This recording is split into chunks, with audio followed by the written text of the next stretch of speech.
So, dear students, in the last class we have discussed about the elements of programming language, and in fact we are continuing the discussing elements about the programming language. And in the last class we have discussed about the operators and expressions, and now I am going to explain the different types of statements. So, today's topic is statements.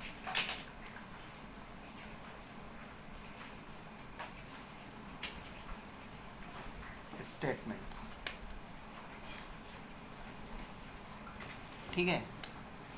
So statements are of type various statements are of various types, and first of all the first type of statement is assignment statement.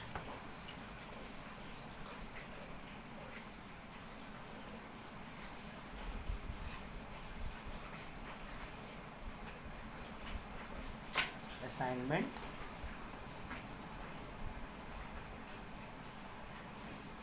statements.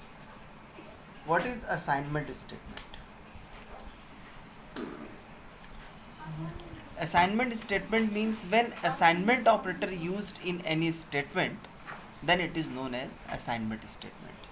जब भी कभी assignment operator use होगा किसी भी statement में तो वो एक असाइनमेंट स्टेटमेंट होगा. जैसे मान लीजिए हमने लिखा है यहाँ पे कि इसमें लिख देता हूँ मैं कि when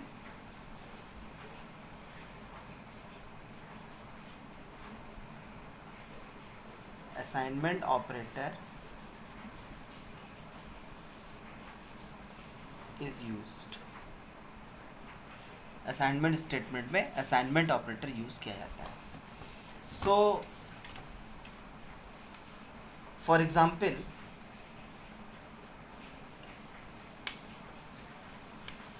if we write a is equal to 10, then it is a assignment statement, or b is equal to 20, also assignment statement. c is equal to 10.5, it is also assignment statement. a is equal to b, assignment statement. a is equal to b is equal to c, also assignment statement. Means c की value b में transfer हो रही है और b की value a में transfer हो रही है. इसकी जो एसोसिएटिविटी होती है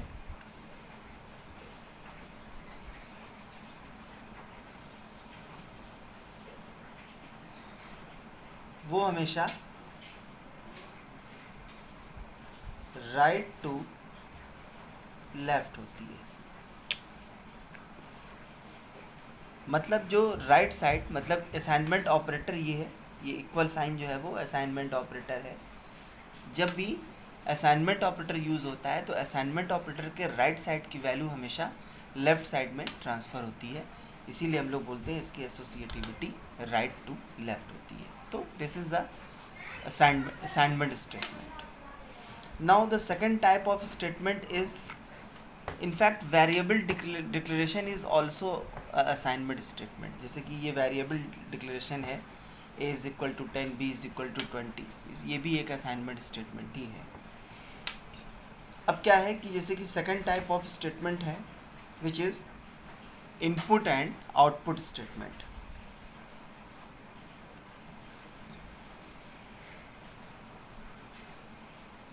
Input and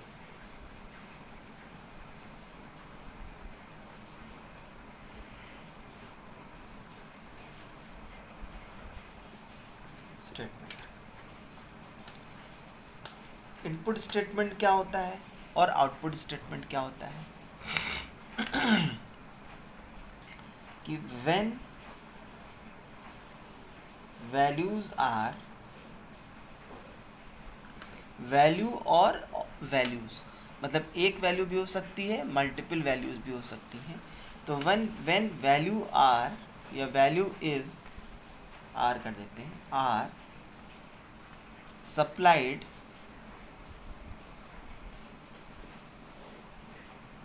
through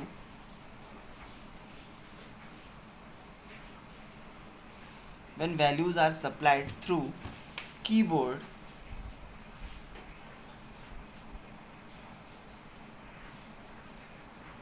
then it is called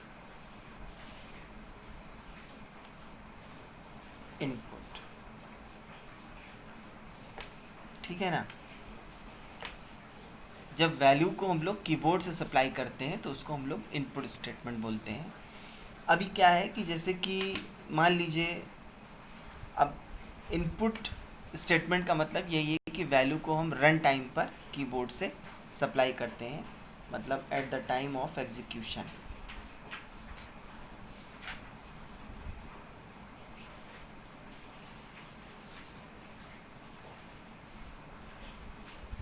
at the time of execution.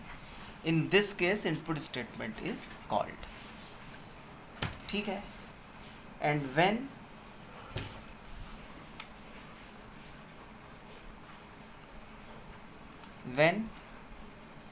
output is displayed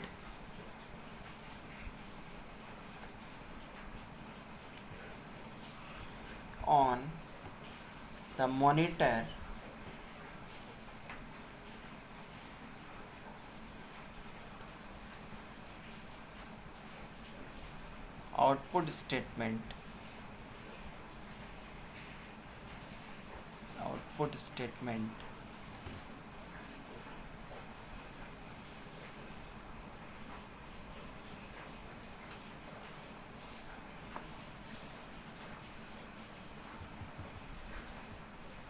output statement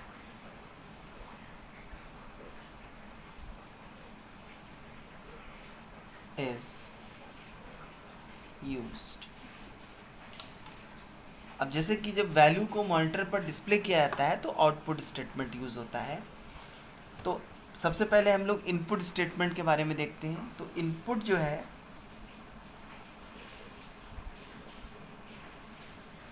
input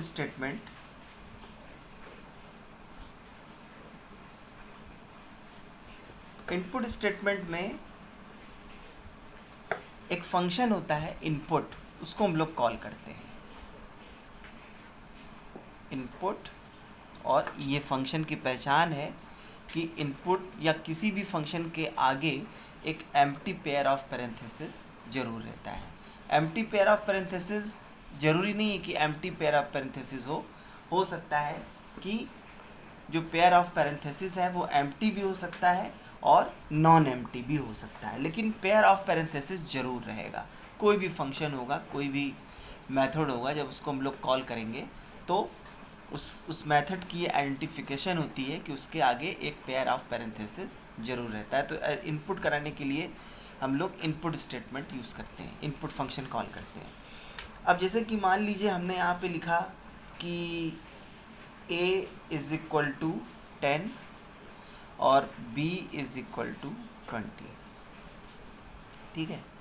तो पाइथन एक डायनामिक लैंग्वेज है, मतलब जब यहाँ पे हमने 10 लिखा तो ऑटोमेटिक वो एक इंटीजर टाइप के स्टोरेज के लिए रिक्वायर्ड नंबर ऑफ बाइट्स का स्पेस ऑक्यूपाई कर लेगी। ठीक है ना। अगर जैसे कि a इज़ इक्वल टू 10.5 लिखेंगे तो वो फ्लोट टाइप ऑफ डेटा के लिए स्पेस ऑक्यूपाई कर लेगी। तो यहाँ पे हम लोग को डिक्लेयर नहीं करना पड़ता। जो अर्लियर प्रोग्रामिंग लैंग्वेजेस थी वहाँ पे हमको डिक्लेयर करना पड़ता था कि a जो है वो किस टाइप का डेटा है, क्या वो इंटीजर है, क्या वो फ्लॉट है, क्या वो डबल है, क्या वो कैरेक्टर है। तो यहाँ पर हमको डिक्लेयर नहीं करना पड़ता है। यहाँ पे हम लोग डायरेक्टली डेटा को डिक्लेयर कर देते हैं। डेटा को एज अ वेरिएबल डिक्लेरेशन, हम डेटा को एज अ कांस्टेंट डिक्लेयर कर सकते हैं। तो अब जैसे कि a इज़ इक्वल टू 10 है, b इज़ इक्वल टू 20 है, हमने यहाँ पे लिखा c is equal to a plus b। ठीक है। और फिर हमने c को प्रिंट करा दिया। तो ऐसे केस में प्रोग्राम जब भी हम इसको रन कराएंगे हमेशा रिज़ल्ट आपका 30 ही आएगा। इस तरह का जो इनिशियलाइजेशन है इसको हम लोग कांस्टेंट इनिशियलाइजेशन बोलते हैं।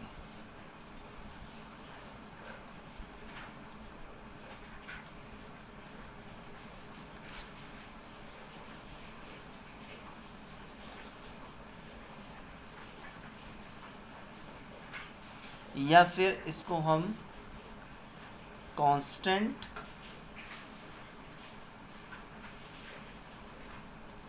डिक्लेरेशन भी बोल सकते हैं। कांस्टेंट डिक्लेरेशन भी बोल सकते हैं, क्योंकि इसमें हमने वैल्यू को एज अ कांस्टेंट डिक्लेयर कर दिया है। ठीक है ना। जब भी ए और बी की जब भी प्रोसेस किया जाएगा ए और बी के साथ में, हमेशा ए की वैल्यू 10 कंसीडर कर ली जाएगी और बी की वैल्यू 20 कंसीडर कर ली जाएगी। जब हमने बताया था कि variables are basically the named memory locations, तो जैसे ही हमने ये स्टेटमेंट यहाँ पर लिखा, तो ऐसे केस में कंपाइलर क्या करता है, इंटरप्रेटर क्या करता है कि जैसे कि ये कंप्यूटर की मेमोरी है और ये इस टाइप से कंसेक्टिव लोकेशंस के फॉर्म में मेमोरी है, और इसका एड्रेस मान लीजिए 101 है, इसका एड्रेस 102 है, इसका एड्रेस 103 है, 104 और 105 ये एड्रेस है। तो जब हमने लिखा यहाँ पे a इज़ इक्वल टू 10 जब लिखा, तो ऐसे केस में इंटरप्रेटर ने क्या किया कि a नाम से एक मेमोरी स्पेस रिज़र्व किया और उसके अंदर 10 को स्टोर कर दिया। इसी तरह से जब b इज़ इक्वल टू हमने 20 लिखा, तो ऐसे केस में उसने b नाम से एक मेमोरी स्पेस रिज़र्व किया और उसके अंदर 20 स्टोर कर दिया। ठीक है। और अगर मान लीजिए एक वेरिएबल c है, c यहाँ से उसने रिज़र्व किया और उसके अंदर उसने a और b की वैल्यू को मतलब प्लस करा करके उसको जो भी वैल्यू है आएगी वो c में स्टोर कर दिया। ठीक है ना। तो basically a plus B is equal to यहाँ से 30 स्टोर कर देगा। तो जब भी हम c की वैल्यू को प्रिंट कराएंगे हमेशा 30 प्रिंट होगी। इस तरह का जो डिक्लेरेशन है या फिर इनिशियलाइजेशन है, ये कांस्टेंट इनिशियलाइजेशन कहलाता है। इसमें इनपुट स्टेटमेंट की ज़रूरत नहीं पड़ती है। क्यों? क्योंकि इनपुट स्टेटमेंट के बारे में मैंने यहाँ पे लिखा है कि when values are supplied through keyboard at the time of execution, मतलब एग्जीक्यूशन के टाइम पर जब वैल्यूज़ को कीबोर्ड के थ्रू सप्लाई किया जाता है तब इनपुट स्टेटमेंट की ज़रूरत पड़ती है। समझ में आ रही ना बात। तो यहाँ पर तो हम कीबोर्ड के थ्रू वैल्यू सप्लाई, हालांकि जो भी वैल्यू दे रहे हैं प्रोग्राम में सब कीबोर्ड के थ्रू ही दी जा रही है, लेकिन यहाँ रन टाइम पर तो वैल्यू को हम दे नहीं रहे हैं। तो जब रन टाइम पर वैल्यू को देते हैं तो ऐसे केस में इनपुट स्टेटमेंट का हम लोग यूज़ करते हैं। तो जब ऐसे केस में क्या करता है इंटरप्रेटर की, जैसे कि हमने यहाँ पे लिखा a और b जैसे लिख दिया, तो ऐसे केस में कंपाइलर क्या करेगा कि रन टाइम पर ही डायनामिक एग्जीक्यूशन के टाइम पर ही वो क्या करेगा, a नाम से एक मेमोरी स्पेस रिज़र्व करेगा और उसमें a को ही स्कैन कर देगा। b नाम से एक मेमोरी स्पेस रिज़र्व करेगा, उसमें b को ही स्कैन कर देगा। और c नाम से मेमोरी स्पेस रिज़र्व करेगा, उसमें c को ही स्कैन करेगा। और फिर जब रन टाइम पर हम a की वैल्यू जब प्रोवाइड करते हैं और b की वैल्यू जब हम प्रोवाइड करते हैं, तो यहाँ से जैसे कि मान लिया हमने 12 प्रोवाइड किया, यहाँ से 15 प्रोवाइड किया, तो ऐसे केस में वो क्या करता है कि रन टाइम पर eight the time of execution वो क्या करता है कि वैल्यूज़ को रिप्लेस कर देता है। a की वैल्यू को 12 के साथ में रिप्लेस कर देगा, b की वैल्यू को 15 के साथ में रिप्लेस कर देगा, और c की वैल्यू को जो भी इसका रिज़ल्ट आएगा a प्लस बी के अकॉर्डिंग, जैसे कि यहाँ से 27 आएगा तो वो c में 27 को प्रिंट कर देगा। ठीक है ना। ये 27 को ये प्रिंट कर देगा। और जैसे ही प्रोग्राम से बाहर निकलेंगे फिर से वो क्या करेगा, a में a को स्टोर कर देगा, b में b को स्टोर कर देगा और c में c को स्टोर कर देगा। तो वो पहले से यहाँ पर क्या कर रहा था, ये कांस्टेंट इनिशियलाइजेशन में क्या कर रहा था, वो यहाँ पर a में 10 स्टोर कर रहा था, b में 20 स्टोर कर रहा था, लेकिन यहाँ पर वो a में 10 और b में 20 नहीं स्टोर करेगा। यहाँ पर वो डायनामिक इनिशियलाइजेशन हो रहा है ना, तो यहाँ पर रन टाइम पर a और b की वैल्यू दी जा रही है। यहाँ पहले से ही a और b की वैल्यू फिक्स कर दी जा रही है। तो इस प्रोग्राम में एक ड्रॉबैक है कि ये प्रोग्राम जो है इसमें लैक ऑफ फ्लेक्सिबिलिटी है, मतलब इसमें फ्लेक्सिबिलिटी की कमी है। फ्लेक्सिबिलिटी की कमी इस तरह से है कि ये केवल एक ही डेटा वैल्यूज़ के ऊपर रन करेगा, लेकिन ये प्रोग्राम जो है इस तरह से अगर हम डायनामिक टाइम पर डायनामिक इनिशियलाइजेशन करेंगे तो ऐसे केस में ये प्रोग्राम आपका n number of data values के ऊपर या फिर कहें कि मल्टीपल डेटा वैल्यूज़ के ऊपर इक्वली रन करेगा। मतलब जितनी बार भी प्रोग्राम को रन कराएंगे उतनी बार हम जितनी बार भी प्रोग्राम को रन कराएंगे उतनी बार हम अलग अलग a और b की वैल्यू दे सकते हैं। लेकिन यहाँ पर जितनी बार भी प्रोग्राम को रन कराएंगे केवल एक ही वैल्यू पर हमको रन कराना पड़ेगा, a इज़ इक्वल टू 10 और b इज़ इक्वल टू 20 के लिए। यहाँ यहाँ पर क्या है कि यहाँ पर हम जितनी बार भी रन कराएंगे, अब की बार हमने एक बार हमने ए की वैल्यू 12 और 15 दिया, जब नेक्स्ट टाइम प्रोग्राम को रन कराया तो अब की बार ए की वैल्यू हमने 50 दे दिया और बी की वैल्यू हमने 100 दे दिया, तो अब की बार रिज़ल्ट हमारा 150 आ जाएगा। इसी तरह से जब थर्ड टाइम रन कराएंगे तो और ए और बी की हम डिफरेंट वैल्यूज़ दे सकते हैं। इसी तरह से जब नेक्स्ट टाइम हम प्रोग्राम रन कराएंगे तो ए और बी की डिफरेंट वैल्यूज़ दे सकते हैं। तो यहाँ पर प्रोग्राम में फ्लेक्सिबिलिटी है, यहाँ पर प्रोग्राम में फ्लेक्सिबिलिटी नहीं है। तो इसीलिए हम लोग कहते क्या हैं कि dynamic initialization is much much better in comparison to static initialization और कांस्टेंट इनिशियलाइजेशन। इसको स्टैटिक भी कह सकते हैं। स्टैटिक का मतलब स्थिर, कांस्टेंट।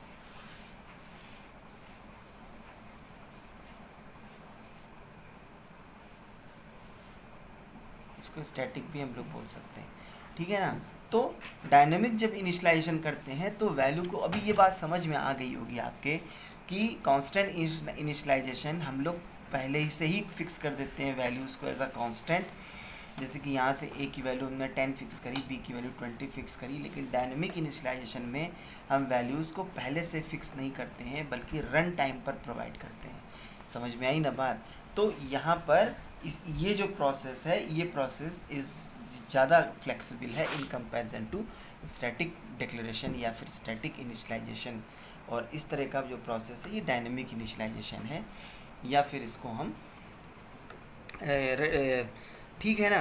तो ये मेरे ख्याल में ये समझ में आ गया होगा। अब इनपुट स्टेटमेंट के बारे में मैं आपको बताता हूँ कि जब रन टाइम पर जब वैल्यू दी जाती है तो किस तरह से दी जाती है।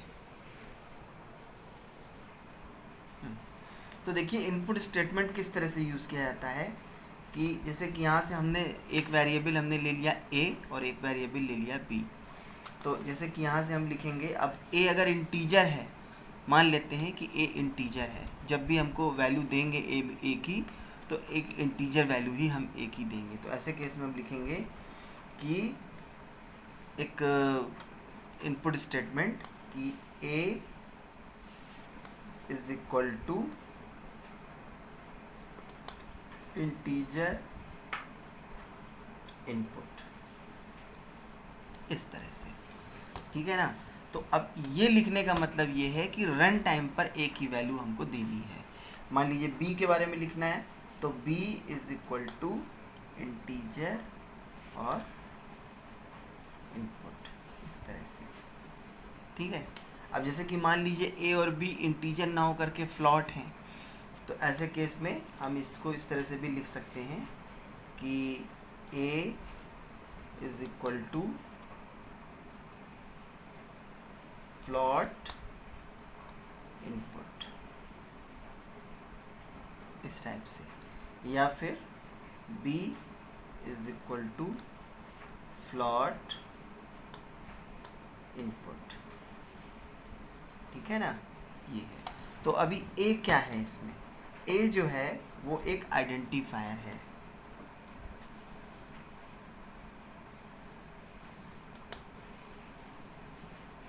आइडेंटिफायर है, या फिर a को हम क्या बोल सकते हैं, एक वेरिएबल है, या फिर a क्या है, एक यूजर डिफाइंड वर्ड है।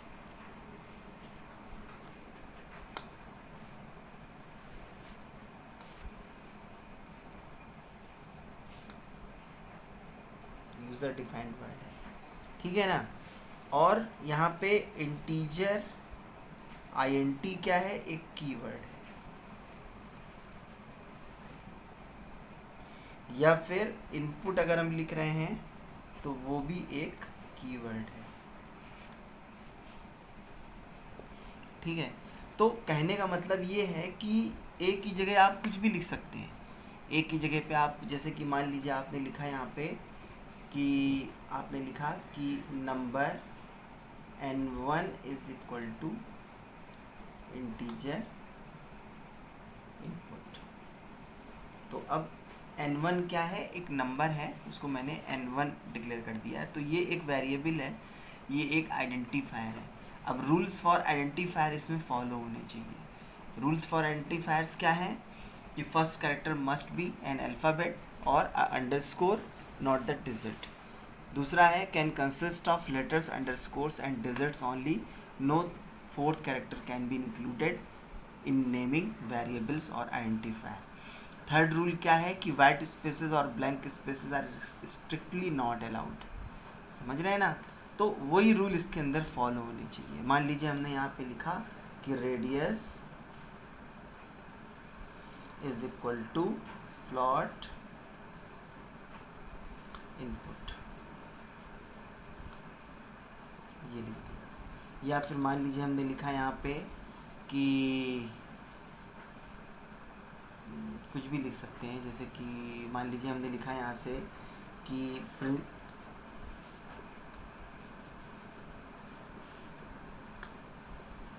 Principal underscore amount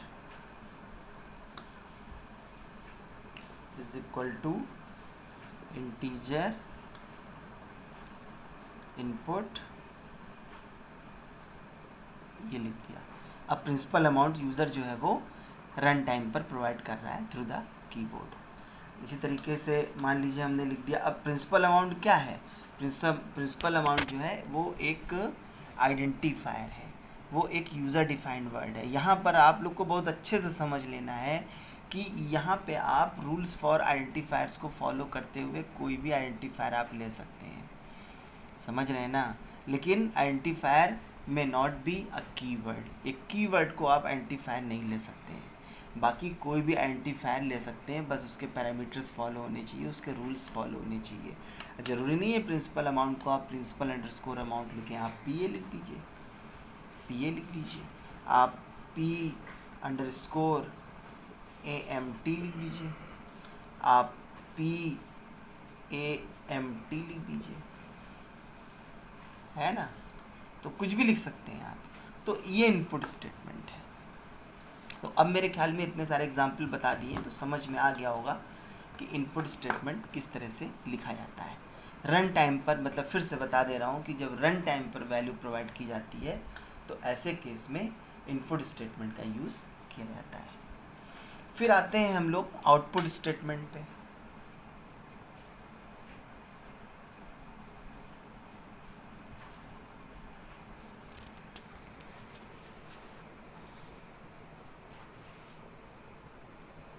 output statement पे तो आउटपुट स्टेटमेंट क्या है कि मैंने बताया ना कि जब वैल्यूज़ को हम मॉनिटर पर डिस्प्ले करते हैं तो आउटपुट स्टेटमेंट यूज़ होता है।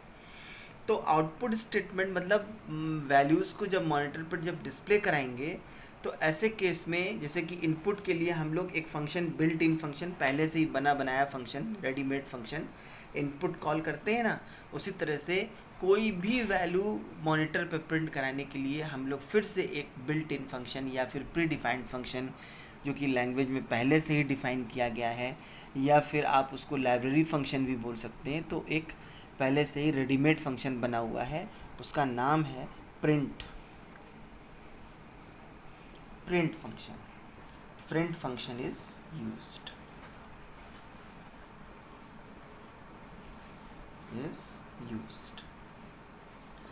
कोई भी वैल्यू अगर आपको मॉनिटर पे प्रिंट कराना है, कोई वैल्यू प्रिंट कराना है, कुछ भी मॉनिटर पे प्रिंट कराना है, तो आपको किसके थ्रू प्रिंट कराना पड़ेगा? प्रिंट फंक्शन के थ्रू प्रिंट कराना पड़ेगा। अब मॉनिटर के ऊपर जो आप प्रिंट कराते हैं तो उसमें दो चीज़ें प्रिंट होती हैं मॉनिटर पे। कोई भी चीज़ डिस्प्ले कराते हैं तो वो दो चीज़ें होती हैं। पहला तो ये है कि आउटपुट जो है वो दो तरह का है। पहला तो है आपका मैसेज प्रिंटिंग,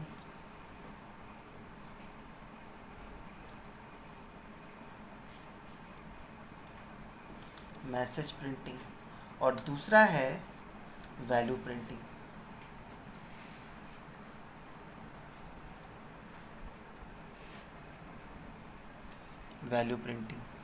तो ऐसे केस में क्या है कि जैसे मैसेज जो है वो मस्ट बी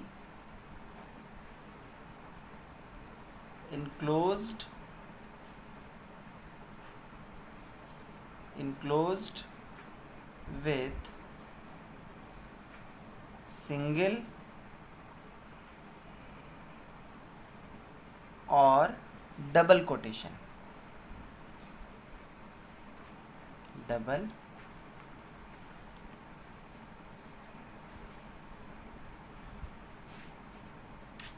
कोटेशन मार्क, ठीक है ना। मैसेज के साथ में ये है कि मैसेज कुछ भी, जैसे कि मान लीजिए हमने यहाँ पे लिखा, अच्छा वैल्यू में कुछ नहीं होता है, इस तरह का कोई भी कोटेशन मार्क नहीं यूज़ होता है। जैसे कि मैसेज प्रिंट कराने, जैसे मान लीजिए हमने लिखा है यहाँ पे कि प्रिंट, और यहाँ पे लिखा कि दिस इज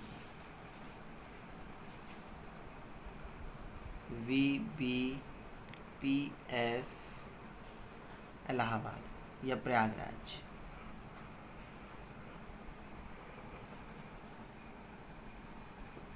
ठीक है। तो अब ये हमने लिख दिया, ठीक है।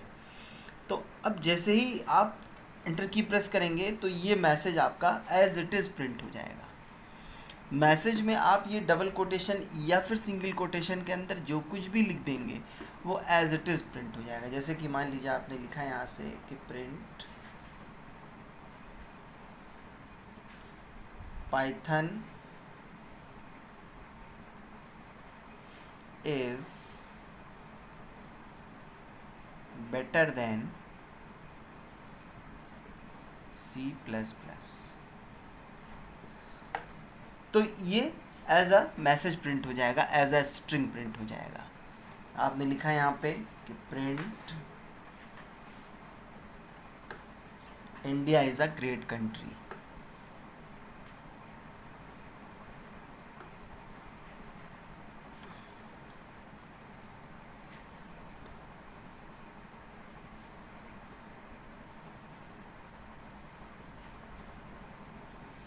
तो अब ये एज अ स्ट्रिंग प्रिंट हो जाएगा। आप फिर से लिख सकते हैं कि India as a country where unity in diversity, वो भी एज अ मैसेज प्रिंट हो जाएगा। मतलब कुछ भी एज अ मैसेज अगर आपको प्रिंट कराना है तो आप उसको सिंगल जस्ट सिंपली उसको या तो आप डबल कोट में इनक्लोज करके प्रिंट करा सकते हैं या फिर सिंगल कोट में इनक्लोज करके प्रिंट करा सकते हैं, ठीक है ना। तो अब एक्चुअली हम डबल कोट इसलिए यूज़ कर रहे हैं क्योंकि पहले की जो पाइथन 2.7 थी उसमें डबल कोट्स ही यूज़ हुआ करते थे, लेकिन अभी जो पाइथन 3 और ये फिर 3+ या फिर 3.7 वर्जन जितने भी आए हैं उसमें दोनों ही एक्सेप्टेड है।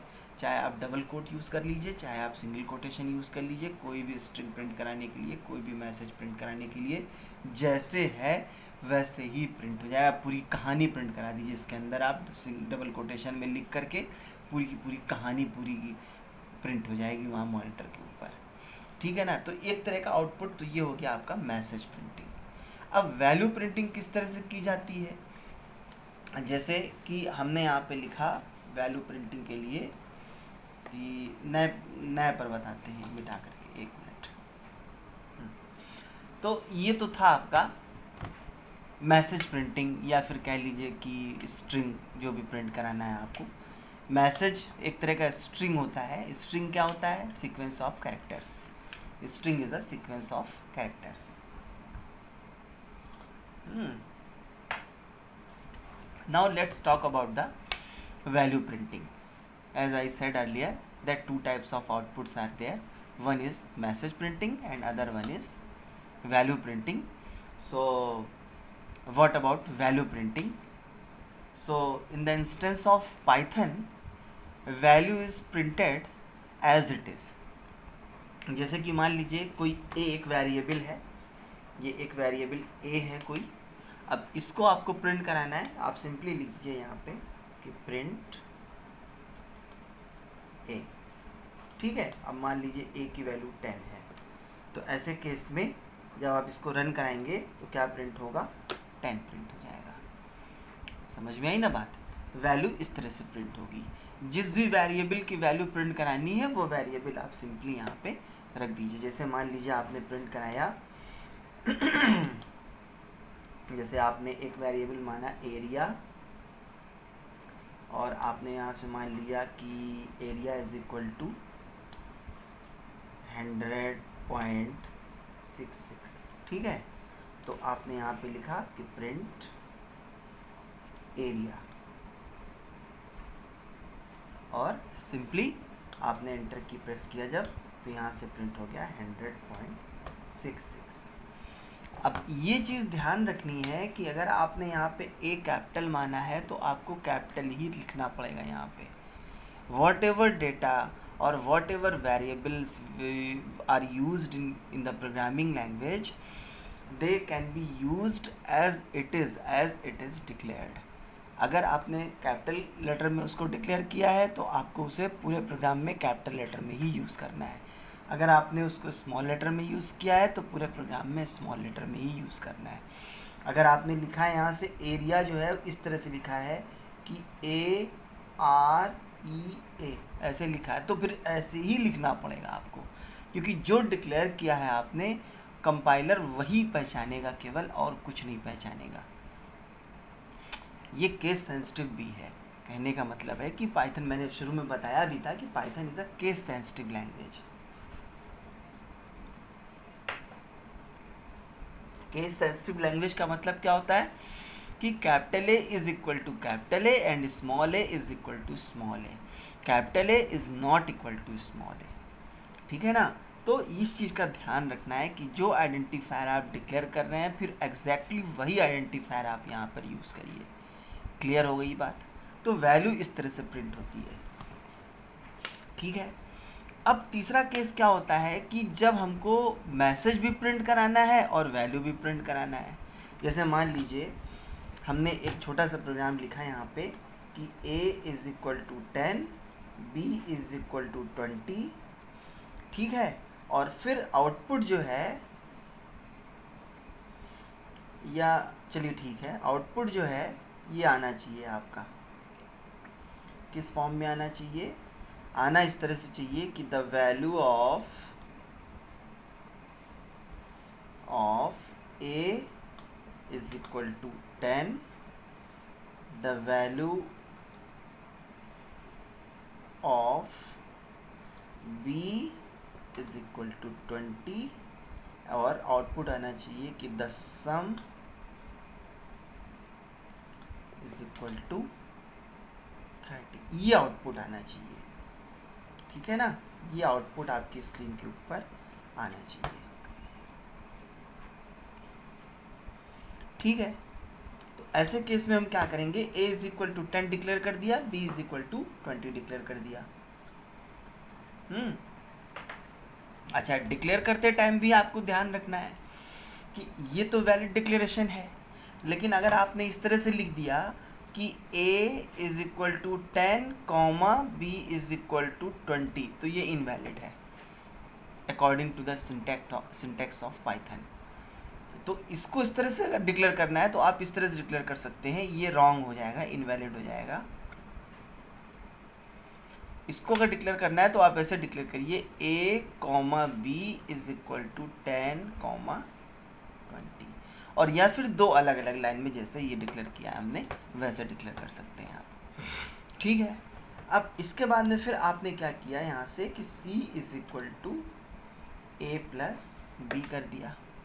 फिर आपने यहाँ से प्रिंट कराया। अब देखिए, जब वैल्यू और मैसेज दोनों ही प्रिंट कराना होता है तो ऐसे केस में हम क्या लिखेंगे कि प्रिंट, जैसे कि यहाँ से लेकर के यहाँ तक की चीज़ जो है आपकी, ये यहाँ से लेकर के और यहाँ तक तो एज अ मैसेज है। ठीक है ना। इसी तरह से इस स्टेटमेंट में द वैल्यू ऑफ b और ये कोलोन यहाँ तक तो मैसेज है। इसी तरह से इस स्टेटमेंट में द सम कोलोन ये एक मैसेज है। तो मैसेज को मैसेज की तरह से प्रिंट कराइए। जैसे यहाँ पे हमने लिखा कि प्रिंट, और डबल कोटेशन में लिखा कि द वैल्यू ऑफ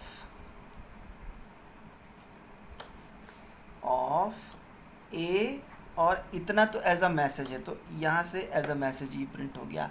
और फिर कॉमा लगा करके a की वैल्यू हमको प्रिंट करानी है, तो यहाँ पे हमने a लिख दिया। समझ में आई ना बात। इसी तरह से जब b की वैल्यू प्रिंट करानी है, ये b की वैल्यू प्रिंट करानी है, तो हमने यहाँ पे लिखा कि प्रिंट द वैल्यू ऑफ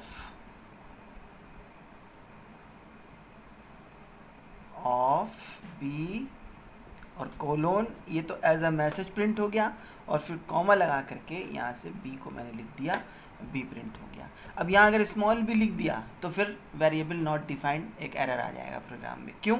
क्योंकि कैपिटल बी यहाँ पे मान रखा है मैंने, ठीक है ना। तो यहाँ से बी लिख दिया। अब हमको ये थर्ड लाइन प्रिंट करानी है।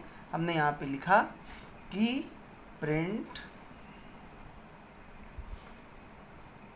द सम और सम किसके अंदर स्टोर कर रहे हैं हम, सी के अंदर स्टोर कर रहे हैं, तो यहाँ से सी को प्रिंट करा दिया, ठीक है ना। तो अब ये जब प्रोग्राम रन कराएंगे तो इस तरह से इसका आउटपुट निकल करके आएगा। तो कहने का मतलब ये है कि जब आपको वैल्यू और मैसेज दोनों ही प्रिंट कराना हो, इधर ध्यान देना, जब आपको वैल्यू और मैसेज दोनों ही प्रिंट कराना हो तो ऐसे केस में आप क्या करेंगे कि जो मैसेज प्रिंट कर, जैसे कि मान लीजिए आपने लिखा यहाँ से कि यहाँ से आपने लिखा कि प्रिंट द वैल्यू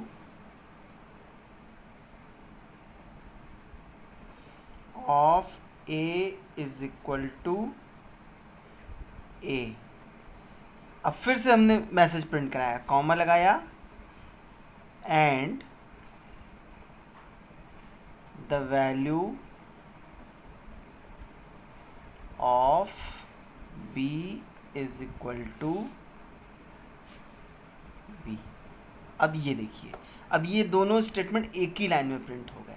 अब ये क्या प्रिंट करेगा कि द वैल्यू ऑफ ए, इस तरह से प्रिंट करेगा कि the value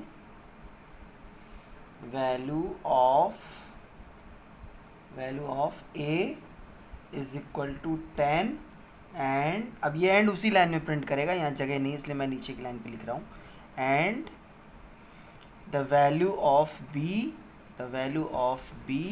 is equal to 20। ये एक लाइन में ये दोनों स्टेटमेंट ये आपके प्रिंट हो जाएंगे। तो कहने का मतलब ये है कि अगर आपको मैसेज प्रिंट कराना है तो उसको आपको एज अ स्ट्रिंग प्रिंट कराना पड़ेगा, और अगर वैल्यू प्रिंट कराना है तो विदाउट एनी सिंगल कोटेशन और डबल कोटेशन आपको सिंपली वैल्यू को प्रिंट करा देना है by using the variable name और by using the relevant identifier. इस तरह से आपको इनपुट और आउटपुट स्टेटमेंट के बारे में पता चल गया, ठीक है ना। अब आते हैं हम लोग कि जैसे कि इनपुट स्टेटमेंट, जैसे कि रन टाइम पर यहाँ तो कांस्टेंट हमने इनपुट कर दिया, कांस्टेंट वैल्यू हमने डिक्लेयर कर दिया, ए की 10 और बी की 20। अब जब हम रन टाइम पर ए और बी की वैल्यू देंगे तो ऐसे केस में क्या करेंगे, इसको मैं फिर मिटा के बताता हूँ अभी 1 मिनट में। अब देखिए, जैसे कि मान लीजिए हमने यहाँ पे लिखा कि इसी सेम प्रोग्राम को, जैसे कि मान लीजिए हमने लिखा कि यहाँ से हमने लिखा यहाँ से कि a is equal to integer input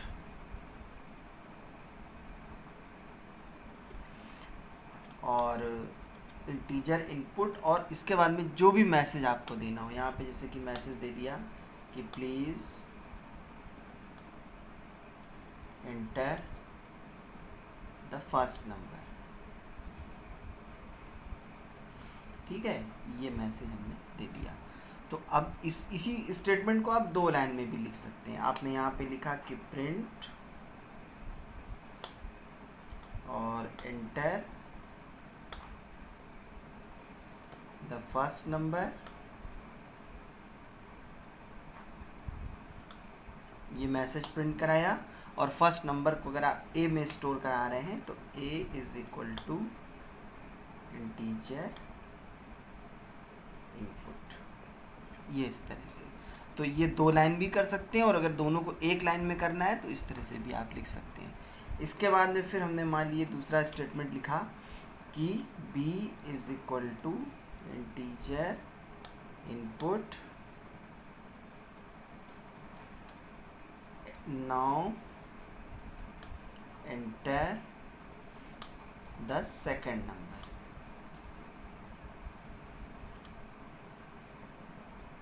ये लिख दिया मैंने यहाँ से, ठीक है। और फिर हमने किया कि c is equal to a plus b, और फिर मैंने लिखा यहाँ से कि print sum is equal to c. अब इस प्रोग्राम को जब हम रन कराएंगे, जब इसको हम रन कराएंगे तो ऐसे केस में सबसे पहले ये स्टेटमेंट एग्जीक्यूट होगा, ये वाला स्टेटमेंट कि प्लीज़, ये स्टेटमेंट सबसे पहले एग्जीक्यूट होगा कि please enter the first number. यहाँ पे मैंने दे दिया मान लीजिए 12। फिर से जब एंटर की प्रेस किया तो लिख करके आएगा कि now enter the second number, यहाँ पे मैंने दे दिया 15। और फिर जैसे ही 15 एंटर करेंगे ये लिख करके आएगा कि सम इज इक्वल टू 27। अब क्या है कि इस प्रोग्राम को हम जितनी बार भी रन कराएंगे हम ए और बी की वैल्यू अलग अलग डिफरेंट दे सकते हैं। तो ये है आपका इनपुट स्टेटमेंट के थ्रू, और जो इसके पहले बताया था वो कांस्टेंट इनिशियलाइजेशन या फिर कांस्टेंट डिक्लेरेशन था, और ये डायनेमिक डिक्लेरेशन था। डायनेमिक डिक्लेरेशन ये है, इस तरह से जब वैल्यू को रन टाइम पर या फिर एग्जीक्यूशन टाइम पर जब कीबोर्ड से सप्लाई किया जाता है तो वो डायनेमिक डिक्लेरेशन बोला जाता है। और उसी में बेसिकली इनपुट स्टेटमेंट हम लोग, इनपुट का मतलब ही होता है कि to supply the value through the keyboard at the time of execution, ठीक है ना। तो इस तरह से हम लोग इनपुट और आउटपुट स्टेटमेंट के बारे में और असाइनमेंट स्टेटमेंट के बारे में हम लोगों ने देखा, ठीक है। तो अब हम इसको कल तक में या फिर डे आफ्टर टुमारो सैटरडे तक में इसको सम अप करके हम फिर पाइथन का शुरू से पाइथन की सिंटैक्स वगैरह के बारे में हम लोग डिस्कस करेंगे। तो आज के लिए इतना ही रखिए। Thank you so much.